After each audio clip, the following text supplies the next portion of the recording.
I'm greatly honored to be invited to address you on this occasion and to symbolically represent the dwindling number of people who were around at the founding of this association. It's good to know that the traditional respect for the aged is itself not entirely a thing of the past, though this respect, of course, does not necessarily extend to what opinions the aged may express. Do not let me hear of the wisdom of old men.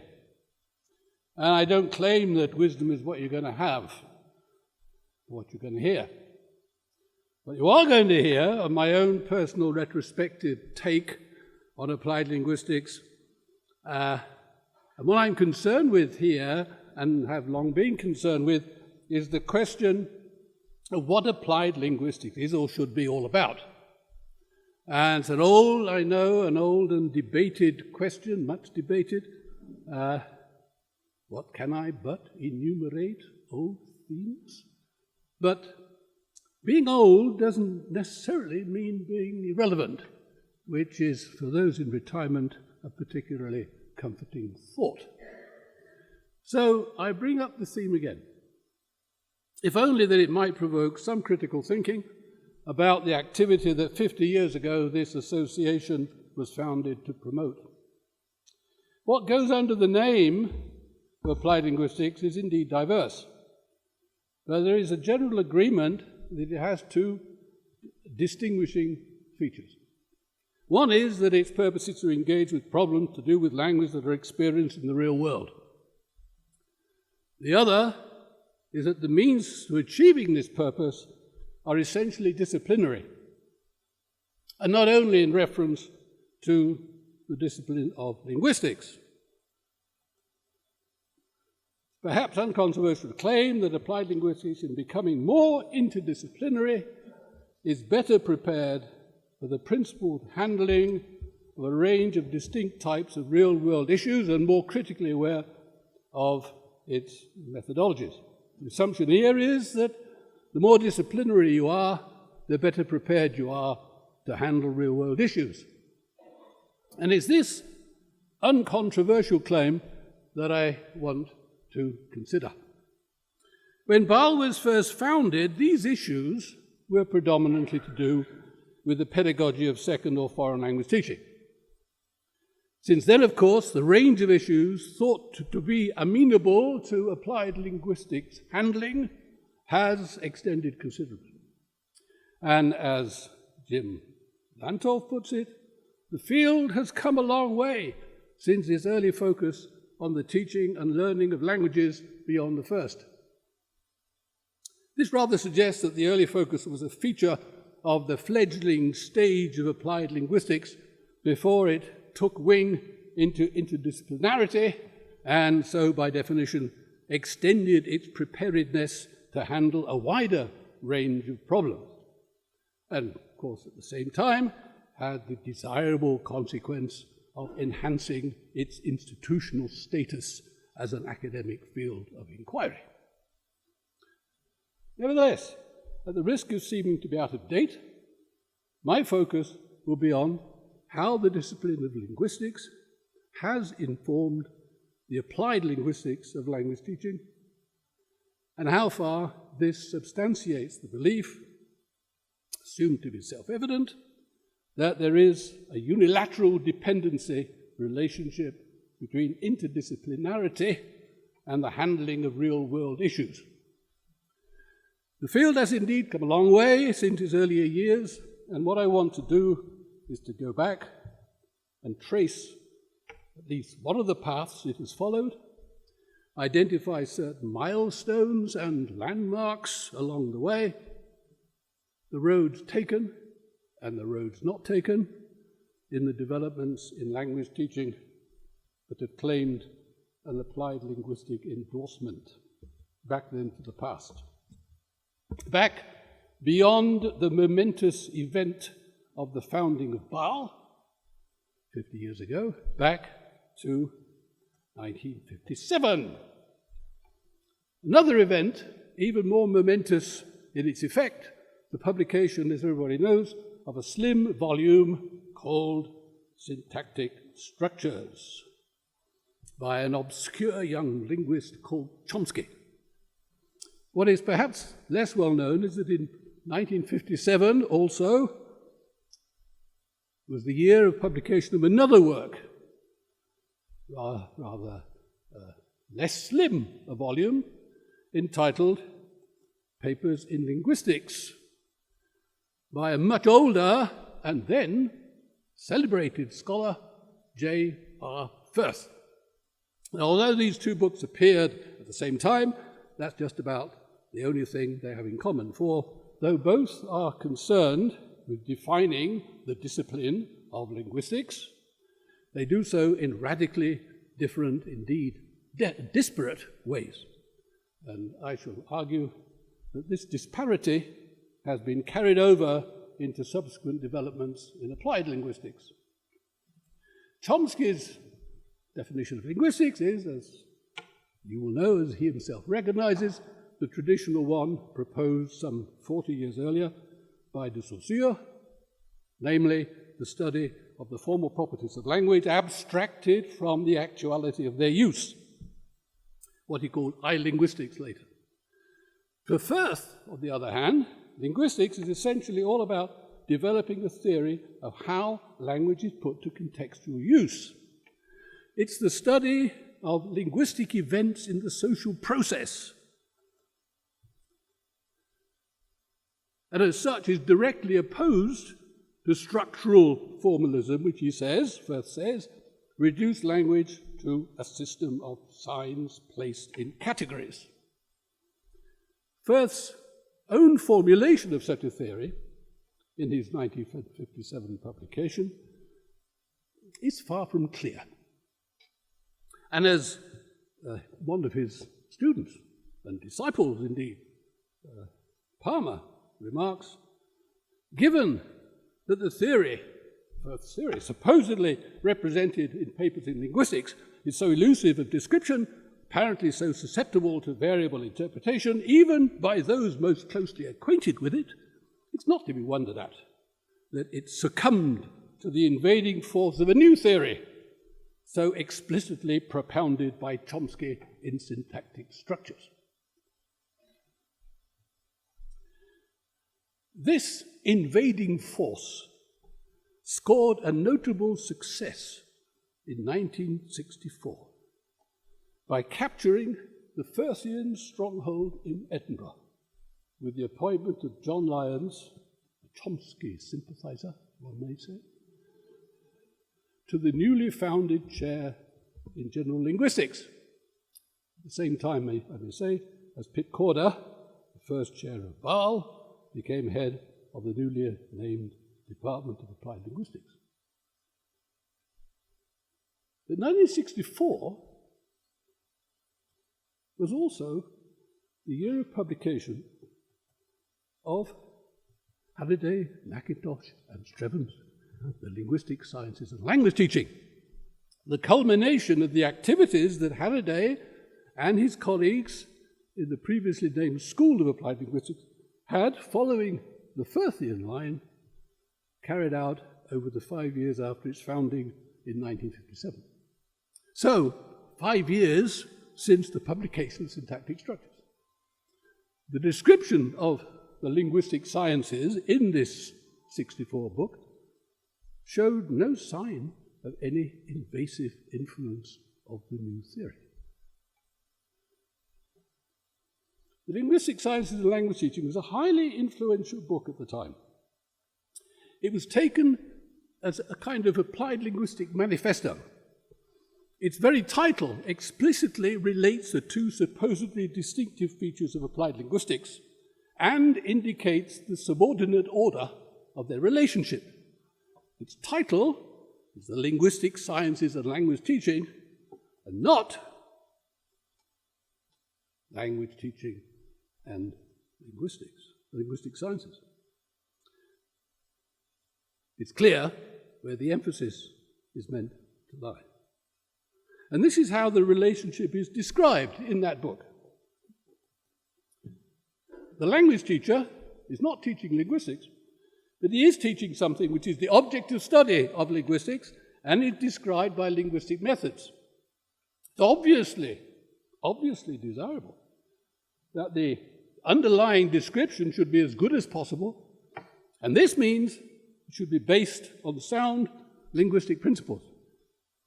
Now, the obvious question arises, of course, how do you determine which linguistic principles are sound and when a description is good?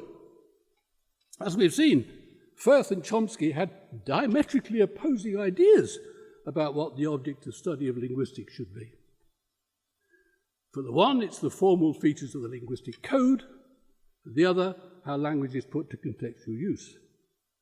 Although both go under the name linguistics, what we have, in fact, are two different objects of study with different linguistic principles and methods. In short, two disparate disciplines. So, which one should language teachers be based on? And obviously the answer is, it depends on your disciplinary allegiance. And so it comes about that applied linguistics also developed in two disparate ways over the years. These two lines of development are particularly evident in two highly influential publications, both of which appeared coincidentally, again, in 1972. One, Larry Selenka's celebrated paper, Interlanguage, which could be said to have set in motion, or at least have given momentum to, the subsequent surge of studies into second language acquisition. SLA took its bearings from formalist linguistics and sought to identify how the processes whereby knowledge of the encoded features of a particular second language were acquired. The assumption was that once research had revealed what these processes were, it would provide well-founded criteria for the design of second language teaching. The second publication of this year, David Wilkins' linguistic, rather curious title in a way, Linguistic and Situational Content of the Common Core in a Unit Credit System. A Council of Europe pamphlet which was concerned not with the acquisition process but with language learning objectives and how syllabus content might be specified to meet them. Its conclusions were that the emphasis had to be shifted from linguistic form to communicative function, essentially on the grounds that what learners needed to learn was what native speakers actually did with their language in natural contexts of use. Here, then, the relevant linguistics was that which Firth had defined as the study of linguistic events in the social process. So it would seem that Firth's ideas had not succumbed to the new formalist theory after all, as far as applied linguistics was concerned, at least this way of thinking of applied linguistics. Nor indeed as far as disciplinary linguistics was concerned. Here is a statement by William Laboff, also dated 1972, which is very much in accord with the Firthian view of what the object of linguistics should be. Difficult, he says, it's difficult to avoid the common sense conclusion that the object of linguistics must ultimately be the instrument of communication used by the speech community. We are not talking about that language. There is something trivial in our proceedings. 72 was also the year in which Delheim's article on communicative competence, though written earlier, appeared in print as a contribution to the Pride and Holmes collection of readings, much cited. By now, context linguistics had come in from the cold and had been institutionally reinstated, so to speak, as an alternative orthodoxy. Furthermore, what was so elusive and vague in Firth's theory had become more coherently formulated. Firth described the scope of his linguistics as having to do with the language of agreement, encouragement, endorsement of disagreement and condemnation. Language is a way of dealing with people and things, a way of behaving and of making others behave. We could add many types of function: wishing, blessing, cursing, boasting, the language of challenge and appeal, so on. The use of words to inhibit hostile action or to delay or modify it, or conceal one's intention, are very interesting and important meanings. Nor must we forget the language of social flattery and lovemaking, of praise and blame, of propaganda and persuasion. Subsequent developments in sociolinguistics and the philosophy of language provided this impressionistic list of functions with the systematic formulation that had eluded Firth himself. They're reformulated, for example, 1969, speech acts, the specification of conditions for the performance of speech acts, formulation of Firth's functions, John Searle's speech acts. In 1974, Himes again, Foundations in Sociolinguistics, an ethnographic approach with his analysis of the speech event. So how to do things with words, how language is put to pragmatic use, had become a central consideration.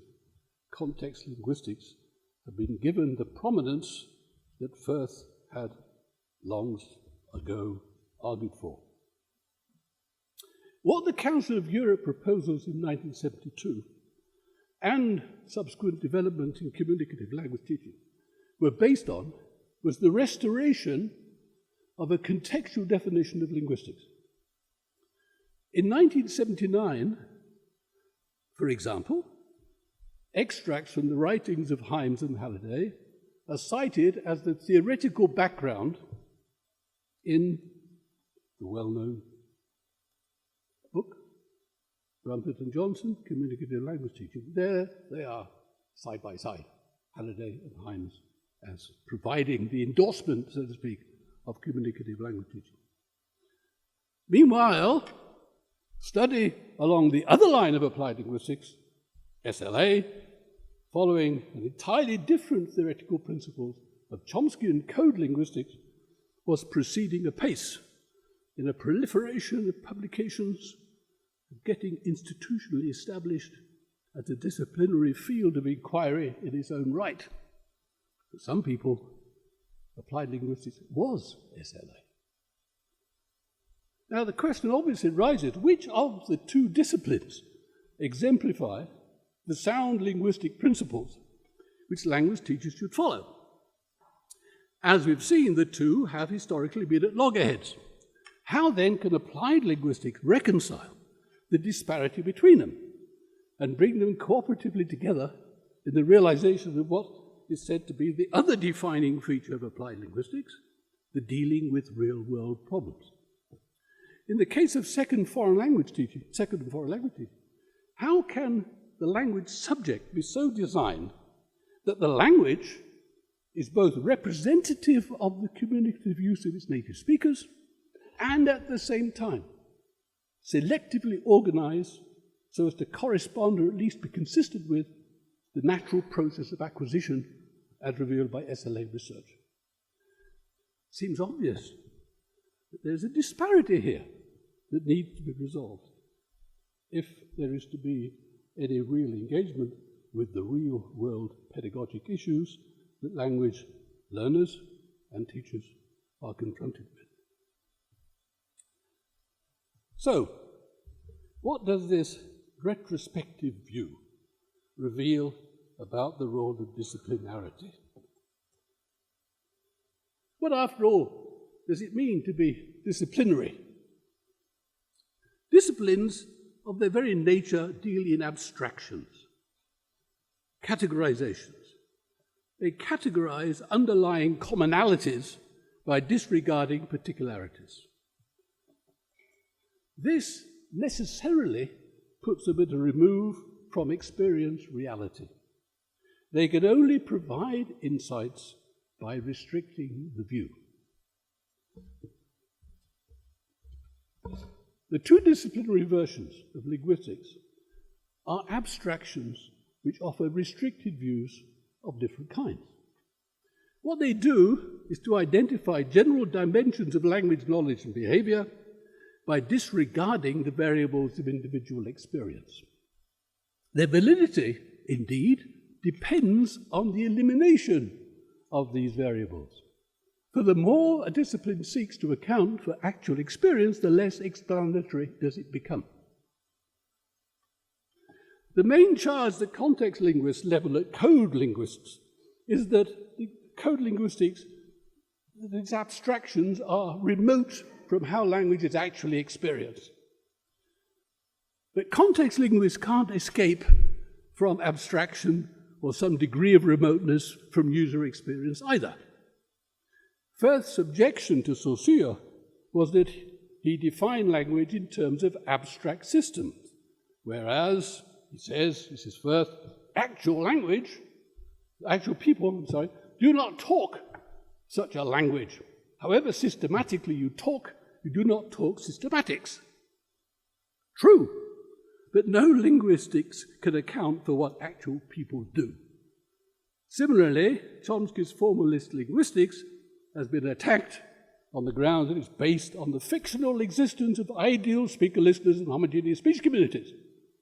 But context linguists also make such a simplifying assumption. For example, in their abstraction of common features of linguistic usage in particular communities in order to identify varieties, or indeed in the specification of Speech Act conditions and their canonical realizations, which presuppose that these represent the common socio-pragmatic knowledge of a community of language users. Now, context linguists know full well, of course, that in actual fact, such categorical abstractions cannot capture the variable indeterminacy that is a natural and necessary feature of all language use. They are a disciplinary expediency. As Peter Trudgill points out, the dividing up of language, actual language use, into varieties is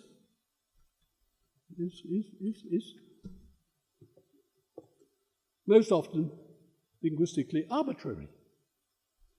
Although we do, of course, find it convenient normally to make such divisions and use names for dialects that we happen to want to talk about for a particular purpose, as if they were discrete varieties, as if they were. It's a convenient fiction. It's not only that this abstract categorization is convenient, the sociolinguistic study of language cannot exist without it. So it's the purpose of linguistics, as a discipline, of whatever kind, to devise conceptual constructs to explain collective communal knowledge and behavior. In such disciplinary inquiry, individuals only exist as members of categories of different kinds, of a certain social class, or an ethnic group, or as subjects in an experiment, or as language learners, or as native speakers, and so on. The data of actual individual experience are selectively sampled as examples, used to provide evidence of abstract collective categories. Of course, one can argue about the relative relevance and significance of different ways of categorizing and the degrees of abstraction they are based on, that one way is essentially trivial, another more valid because it approximates more closely to the reality of language as actually experienced, but it remains an approximation. The users are still collectively typified as members of a group or a community. They're still abstracted. They have to be for the description to lay any claim to be of any significance at all. So abstraction is a defining feature of disciplinarity. And you can argue about the relative value and validity of different ways of abstracting, but applied linguistics Applied linguistics is concerned not with what is valid, but with what is useful. Validity has no necessary relevance to utility. Utility, no necessary reference to validity. Ideas that are theoretically valid may be of little, if any, practical use. Conversely, ideas that are invalid may be extremely useful, as witnessed, for example, racial or religious stereotyping, or the disregard or denial of global warming. Utility in the shape of socio-political or economic expediency is always likely to trump, and I use the word advisedly, likely to trump the validity of disciplinary findings. And it's a choice between validity and usefulness. Usefulness, which has the power, will prevail. But as I indicated earlier, it's generally claimed, as self-evident, that disciplinarity is of its very nature useful. And not only useful, but essential as the enabling means whereby problems are resolved, and the more disciplinarity, the better. How far is that claim actually borne out in the two developments of a pedagogic applied linguistics that I've been talking about? One central disciplinary abstraction that finds its way into the practical pedagogic domain is, of course, the concept of competence. This, conceived as what native speakers in a particular community know of their language, is taken over from linguistics, and with it, the simplifying assumptions that there is a well-defined category of native speakers whose languages and communities are stable and self-enclosed entities. In SLA, it is this competence that learners are said to acquire, and their success in doing so is measured by how far they approximate to it along an interlanguage scale. Even when the concept is extended from linguistic to communicative competence, the disciplinary abstraction still holds sway. Hymes's familiar formulation is routinely, in paper communicative competence, is routinely cited as giving the necessary disciplinary authority for the pedagogic practice of communicative language teaching. For Hymes, the extent to which one is communicatively competent is how far, given a sample of language, can one judge it to be relatively possible, relatively feasible, relatively appropriate to context, relatively attested as having actually been performed. Now, this judgment can, of course, only be made in reference to an established norm, and Hymes himself makes this quite clear. There is an important sense in which a normal member of a community has knowledge with respect to all these aspects of the communicative systems available to him. He will interpret or assess the conduct of others and himself in ways that reflect a knowledge of each. So the definition of communicative competence is based on the construct of a distinct community whose normal, that is to say ideal, members have a perfect knowledge of the encoded features of its language and the conventions of its use. For obviously not otherwise would they be able to make judgments as to how far a sample of the language conforms to this common or norm. And in accordance with this concept of competence, it's assumed that teaching learners how to communicate in another language is a matter of getting them to replicate the ways normal members of native speaker communities do it. Thus, what is possible is defined as what is correct or accurate by reference to the ideal encodings represented by the standard language, what is contextually appropriate, defined by reference to the conventions of ideal native speaker use, And over recent years, of course, what is deemed to be appropriate has been conflated with what is actually performed, and the language presented to learners should only be what is attested as authentic native speaker usage. Native speaker usage. Now, the claim is usually made that it's the focus on communicative function rather than on linguistic form that's so radically innovative about the approach to language teaching ushered in by the Council of Europe in 1972, in the working publication, and which has become the pedagogic orthodoxy ever since. But in fact, there is still a focus on form in the Council of Europe specifications, and generally in the way the course content of communicative language teaching is usually designed. The difference is that linguistic forms are now correlated with communicative functions.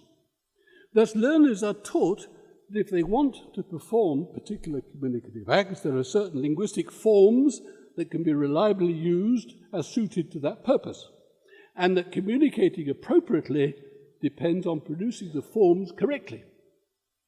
In the parlance of the proponents of task-based learning, if you want to be fluent, you have to be accurate. But in actual language use, there is no such dependency between accuracy and fluency.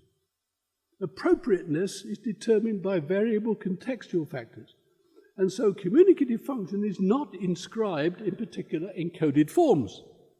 To suppose otherwise is to confuse the semantics of the language code with the pragmatics of its use, and so to misrepresent the very nature of communication.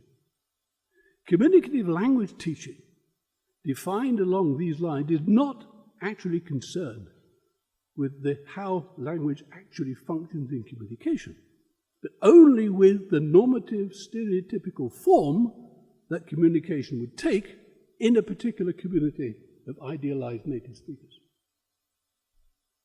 And this definition persists in the more recent Council of Europe promulgation of the Common European Framework of Reference.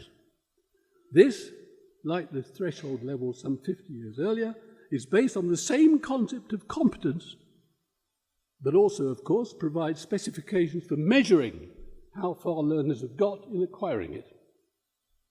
I think it's interesting that here the two lines of development in applied linguistics that I've been talking about seem to conceptually converge in that both are concerned with identifying stages of approximation to native speaker competence. CEFR can be seen as the functional equivalent to the formalist concept of interlanguage. What informs both is the assumption that you can't really be competent unless you conform to norms of how native speakers use the language, and the closer you approximate to these norms, the more competent you will be. And if there is no such conformity, then your linguistic conduct will be interpreted and assessed as inaccurate, inappropriate, and evidence that you are an incompetent user of the language. So competence, whether linguistic or communicative, is an abstract construct defined in reference to the similar abstract representations of languages and communities as distinct entities. Such abstractions have their validity in the discipline of linguistics, where, as Trudgill points out, they not only are convenient, but are methodologically necessary and sufficient. But how convenient are they for applied linguistics, primarily concerned, as it is, with usefulness? The key question here, seems to me, is useful for whom? Whose problems are we seeking to address? The theoretical abstractions that disciplines devise can be very useful in dealing with institutional problems of a socio-political kind, where it's very convenient to typify individuals and put them into different social or ethnic or religious categories. This makes them easier to manage and to control. And of course, if you can claim disciplinary authority for your categorization, so much the better.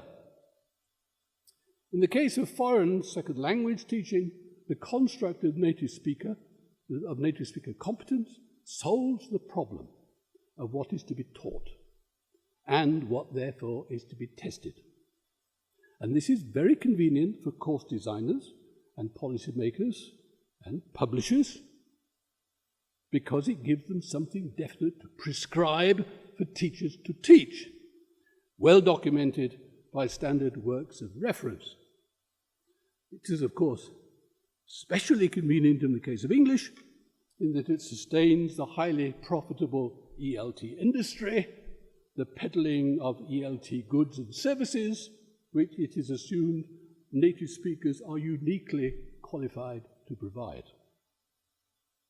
So this disciplinary construct, competence, solves a lot of problems. And in this respect, one might say that it does bear out the applied linguistic claim that disciplinarity provides the means for handling real-world problems. If these real-world problems are how to make a lot of money, then, of course, the concept of competence is very convenient, extremely useful. But again, we need to ask whose problems and whose reality are we talking about? The competence construct solves the problem of what should be taught. How does it relate to the problems that learners encounter?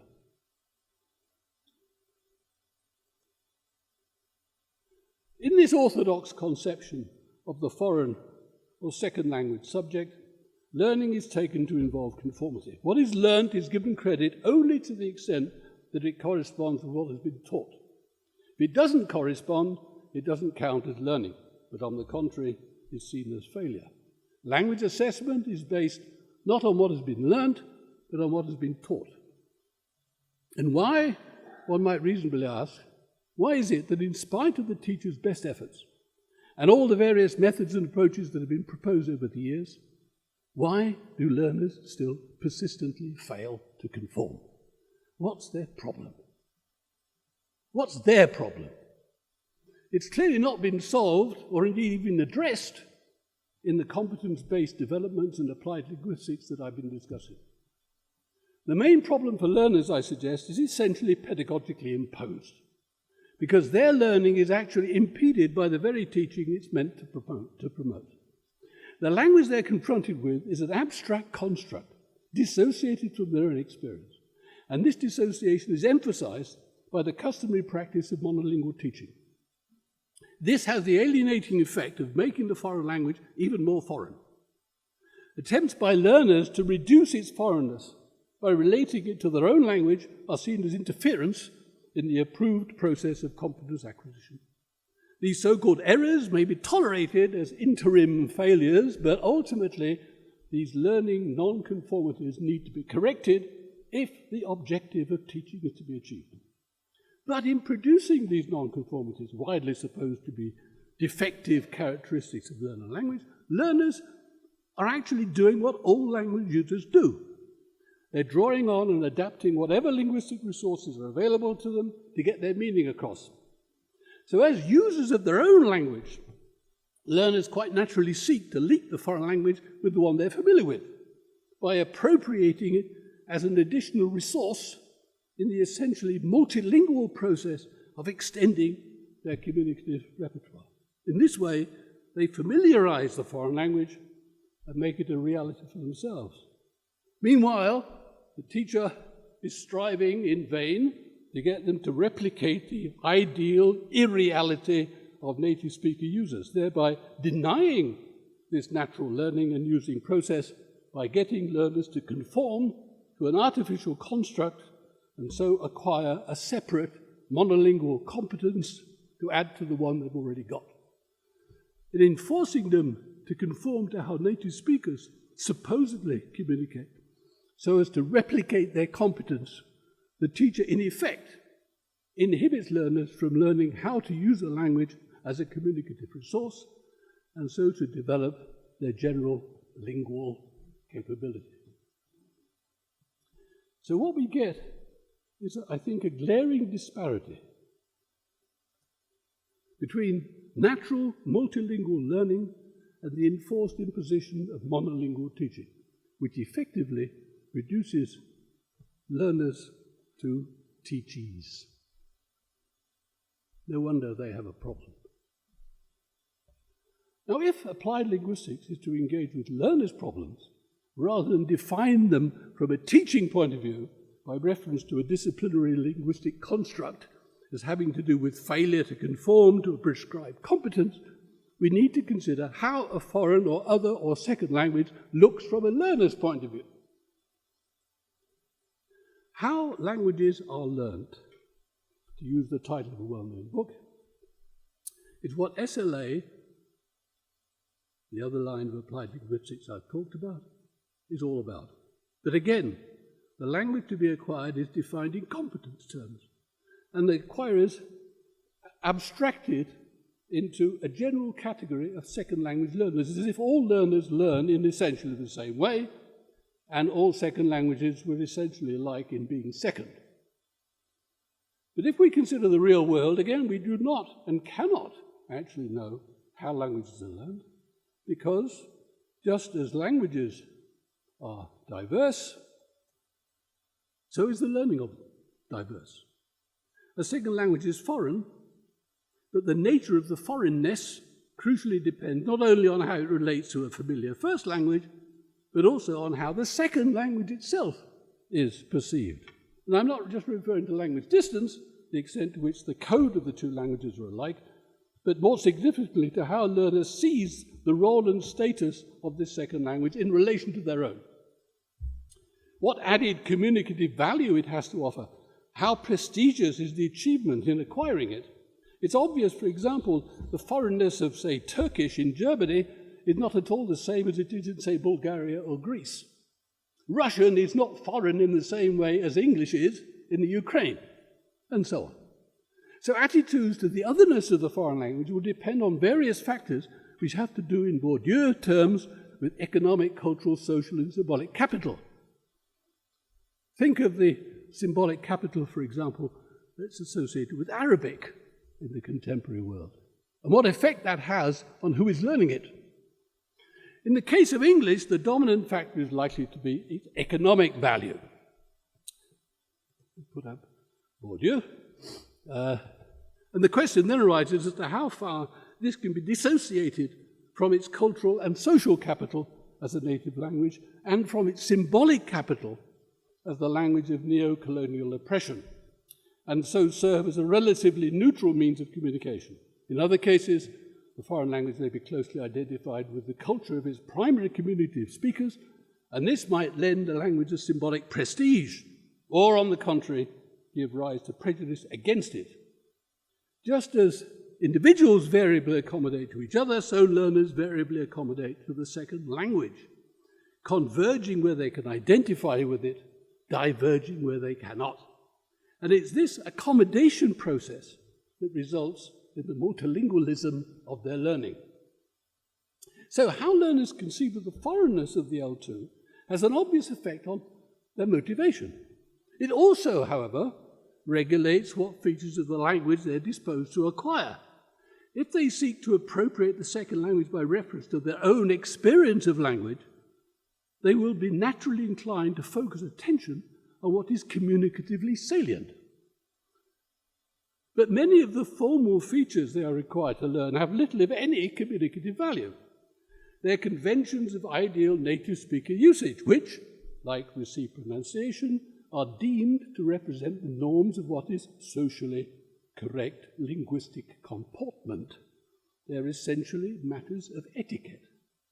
Since learners obviously have no idea what these norms of proper comportment are, for them, correctness has no obvious purpose, especially if they are likely to, as they're likely to do, they encounter users of the language who can get by very effectively without correctness, who are appropriately fluent without being accurate.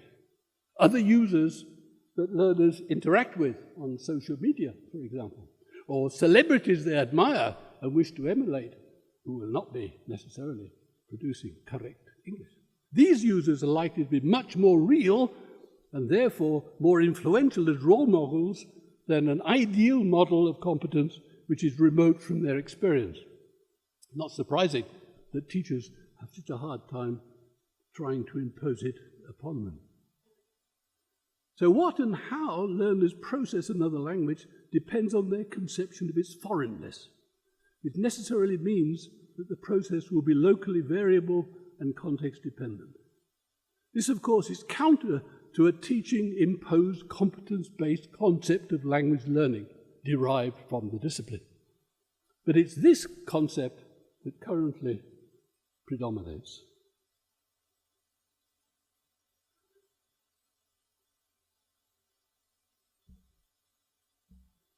And it's given authoritative endorsement in the Council of Europe's CEFR, the Common European Framework of Reference, which characterizes all languages as alike in being foreign, all learners as having the same objective, the acquisition of native speaker competence. And although CFR claims to represent a profoundly modified conception of the aims of foreign language education, its categories of assessment are in line with the traditional objective of foreign language teaching as the acquisition of a second competence to add to the first. In short, the acquisition of a dual monolingualism. Because the term native speaker carries undesirable connotations, it's been proposed that it should be replaced by the more politically correct term expert user. But this terminological variant doesn't alter the learning objective, which remains the acquisition of an ideal monolingually defined competence.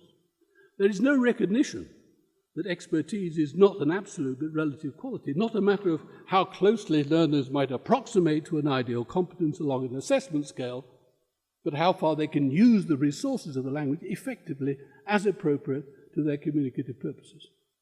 In this sense, learners may be expert users even if their assessed performance falls well short of the approved grades.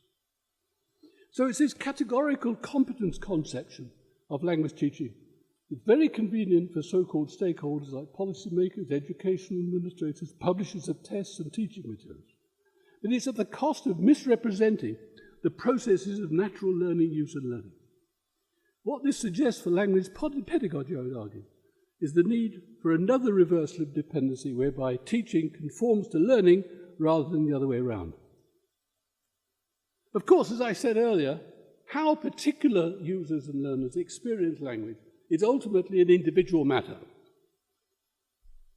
But to say anything useful about it, we need, nevertheless, to make more general inferences by abstracting from the actual, at some level. The question is, at what level? There has to be some disciplinarity, or otherwise applied linguistics has nothing whatever to contribute to the handling of real-world issues. So I'm not arguing against disciplinarity, but against the assumption of its primacy as a defining feature of applied linguistics. For this can lead, and has, I think, led to the unilateral imposition of preconceived abstractions, which rather than enabling the engagement with problematic issues, on the contrary, impedes it. This is what I referred to earlier, many years ago, as linguistics applied. But in applied linguistics, we need to reverse the dependency order of this relationship and analyze the problem first. Just as I've suggested that learning should determine what is taught rather than the other way around, so I'd suggest that the problem should determine what kind and what degree of abstraction is called for. What disciplinary constructs and findings are of use can only be determined by analyzing the problem first. In this way, disciplinarity is brought in on site, so to speak, its role regulated by its practical value, its usefulness. Unless it is put in its place and locally grounded in this way as essentially ancillary to problem solving, being disciplinary can become a self-justifying academic exercise. And I think there has been some tendency for applied linguistics to become just that, to become an institutionally established field of academic inquiry, not essentially different from any other, with its own university departments, its own associations, and of course its own peer-reviewed learned journal. The peers who do the reviewing are typically themselves academics, and so disposed to evaluate the learnedness of contributions by reference to disciplinary criteria. These contributions subsequently acquire relative significance by reference to what other academics have written and assigned an impact value by bibliometrical quantification, and the journal ranked on the academic league table accordingly. But what impact, if any, do the contributions have on the extramural world outside academia? The diversity of applied linguistics, it would seem, has to do with the range of disciplines they draw on, rather than with the range of real-world issues it supposedly prepares them to handle in a principled way. On the face of it, what we seem to have is a disparity between what is promised in principle and what is actually delivered in practice. Let me stress again, briefly, I'm not arguing against disciplinarity, but it can only be a defining feature of applied linguistics if it can be brought to bear on issues in the real world. Its abstractions actualize on site as and when required. So we first need to consider the nature of the problem to be handled as a crucial precondition on deciding what kind of disciplinary intervention is appropriate and relevant in the local context of situation.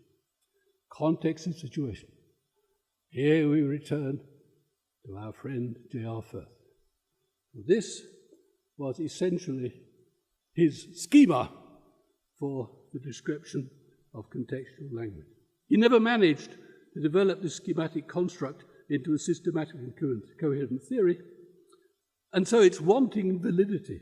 But from a perspective of applied linguistics, it seems to me to provide a useful framework for the analysis of the problems that it claims to deal with. Relevance is the key concept. Contextual relevance can only be relative, locally identified, not determined in advance. So in the case of second language pedagogy, for example, we might ask, in a particular context of situation, a local context of situation, what kind of verbal and non-verbal action is relevant for the classroom participants to engage in that context of situation? What effect does it have? And I've been talking about the effect of an imposition of competence has on language learning. But the Firthian schema, I would argue, is not only applicable to the applied linguistics of foreign and second language teaching, it provides also an analytic framework for the principled handling of a range of distinct types of real-world issues. What is relevant, for example, about the socio-cultural or political preconceptions and misconceptions of participants in contexts of situation like negotiations aimed at conflict resolution, or like the interrogation of refugees? What is relevant about their verbal and non-verbal actions and their effects? Effects that in many cases may well quite literally be matters of life and death. I would argue that it's only after analysing the situated real-world issues and identifying what is locally relevant does it make any sense to decide what kind of disciplinary intervention is relevant for handling it.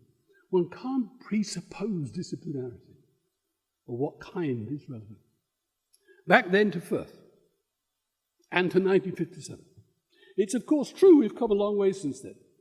38 volumes of applied linguistics, 50 BAAL conferences, a diversity of scholarly activity and a cause for celebration. But perhaps also worth looking back along the way that we have taken to ask how far it has taken us to where we claim to be going.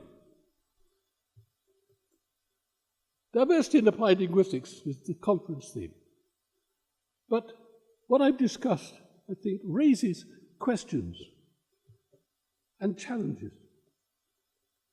and opportunities, perhaps, of what we should think of as applied linguistics and what we should be doing. And these questions and challenges and opportunities are as relevant, I think, in the present now as they ever were in the past. And so, in the words of T.S. Eliot, I conclude that what might have been and what has been point to one end, which is always present. Thank you.